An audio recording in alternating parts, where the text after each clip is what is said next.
ఒకరోజు ఒక అడవిలో పులి గాడిద పెద్ద వాదనలోకి దిగారు. ఇంతకీ ఆ వాదన ఏంటి అంటే, గాడిదేమో గడ్డి బ్లూ కలర్లో ఉంటుందని, పులేమో గడ్డి గ్రీన్ కలర్లో ఉంటుందని ఇద్దరు కొట్టుకుంటున్నారు. నువ్వు చెప్పింది తప్పంటే నువ్వు చెప్పింది తప్పని ఇద్దరు పెద్ద వాదనలోకి దిగారు.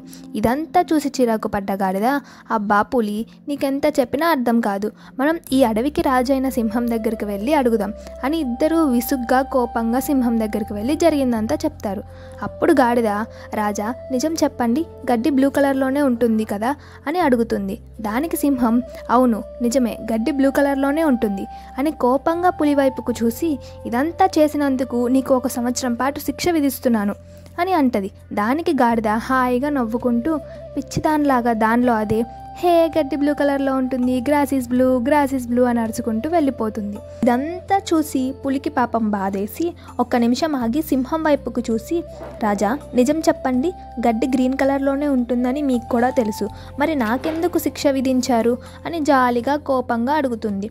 దానికి సింహం, గడ్డి గ్రీన్ కలర్లో ఉంటుందని నీకు తెలుసు, నాకు తెలుసు, కానీ నీకు శిక్ష విధించింది అనవసరంగా మూర్ఖులతో వాదించావని, నీ మాటని ఎప్పటికీ ఒప్పుకోకుండా వాళ్ళు చెప్పిందే కరెక్ట్ అని అనుకొని వాళ్ళతో వాదించి నీ టైంని వేస్ట్ చేసుకొని నా టైంని కూడా వేస్ట్ చేసి ఇంత పెద్ద సిచ్యువేషన్ని క్రియేట్ చేసావు, అందుకే నీకు శిక్ష విధించాను అని సింహం అంటది.